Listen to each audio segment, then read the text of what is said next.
I would actually, you know what? I'd just like you to show that you give a damn, that you got a little emotion about the fact that people are losing their jobs indiscriminately, that this individual sitting down the 1600 Pennsylvania Avenue has given absolute power to one man who brings his son into the Oval Office, whose son says to him, "You're not the president. You shouldn't be in that chair."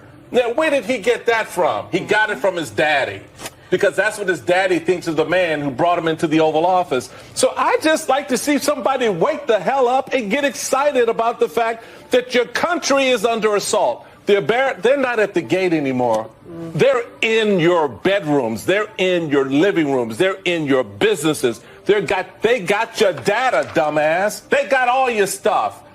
I do, Michael Steele. And as of my dad's small government Republican Party. They're in everything, you dumbass. Now they're rooting around in the IRS, getting all your private tax information, your small government. As Elon Musk pointed out on X yesterday, he helped found PayPal. And so he already has all of your personal financial information. Okay, so you need to give me updates on the stupidity that came down Friday. What happened? And then got like 3 times stupider by the time I got, like, morning stack is even stupider than yesterday and then Saturday. They're all updates of what happened. So, we're live today, by the way. Happy President's Day. Hi, happy President's Day to those who celebrate the worst president ever. Okay.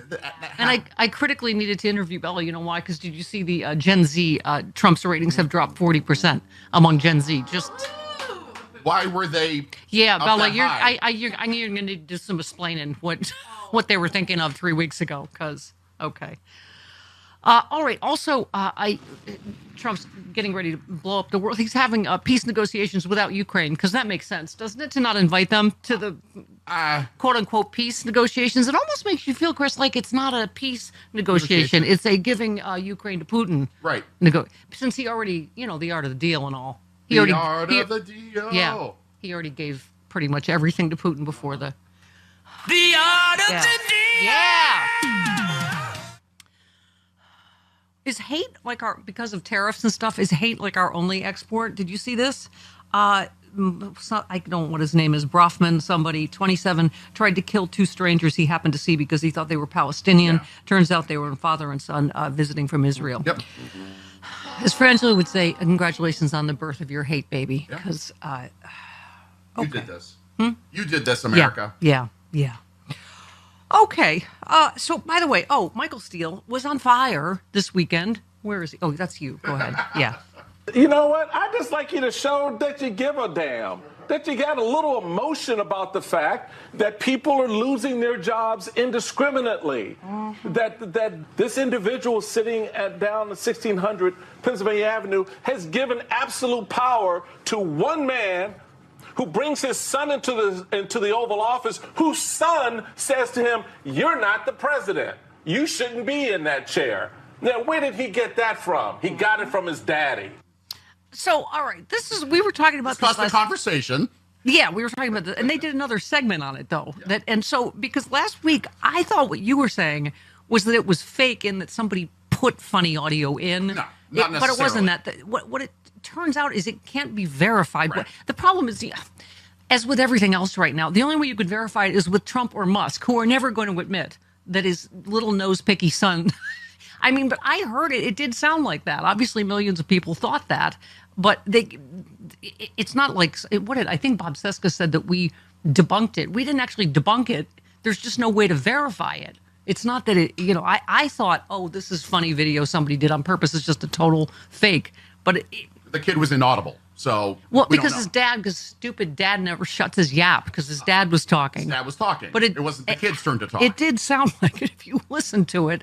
And so obviously Michael Steele and a lot of other people, feel that's what he said. But I thought it is kind of hilarious because it would give him more balls than all of the Republican Party together to at least say it to Trump's face. That you're not. But and it's true. If he did say that, where did he hear that? His dad. You're not really the president. It's like, you're not really the president. You need to hush and go away, which is, someone was saying that was the most emasculating scene I have ever seen. Just the whole thing, right? Oh, until I saw Tom Hobag on Fox News with Eric Adams. Mm-hmm. Did you see that? That was one of the most cringe moments I have ever. First of all, he goes on and proves the quid pro quo. It's like quid seated next to quo. He literally confirms, yeah, if you don't do what we said on immigration, I'm going to be back here and be up your butt. Like, nothing like threatening anal rape on Fox News to make sure you do what Massa says. I mean, it was so cringe that he just is confirming, yeah, this is the quid pro quo. We'll drop the charges if you do what we say. And they were saying the reason Trump didn't pardon him is because they can still hold this over his head and still bring charges if he doesn't. Eric Adams is corrupt AF. Oh, my God. Seriously. Exactly. Oh, my. You know what? We haven't had Frangela in 2 weeks. We desperately need them They're coming back on Friday. Give this a biscuit rating on Friday, because I don't even know if there are enough biscuits on the biscuit scale. Okay. Anyway, so that's, God bless Michael Steele. The urgency of this moment, I don't know how else to say it. It is, first of all, one of our, I don't know which one it was, fantastic Congress people. I think we did these numbers on Friday. Elon Musk makes $8 million a day from American taxpayers. Your grandma makes $58. It's like $58, I think, a day is what you get for Social Security that you paid into your whole life. Could be 68. I have to check it. But I mean, the fact that they're somehow able to convince people that they're rooting out fraud just because they say they are, when Elon Musk, how many times can I say it? He is helping himself to government contracts. He's cutting spending he doesn't like so they can give other billionaires a tax cut. Right. That's exactly what they're doing, and it's happening all in broad daylight. And they're pretending it's cutting government waste. But we'll talk to Rude Pundit has so much great stuff about this week, but just I don't know what it's going to take. We knew this disinformation wasn't going to go away, but somebody was saying it'll be interesting to see all the people that have been parroting that it was a terrible economy, right, when it was a really good economy, are now going to have to say this is a really good economy when it's provably really bad.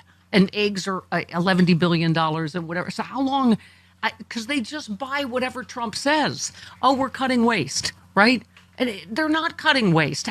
Really? How much did you just spend on that ridiculous stunt after the, I don't know, $20 million Super Bowl stunt, this NASCAR thing, right? Mm-hmm. The drive along and the flyby and whatever. This is just a big, dumb reality TV stunt at taxpayer expense while they're trying to sell you that they're cutting waste, right? Yep. Poor Bella.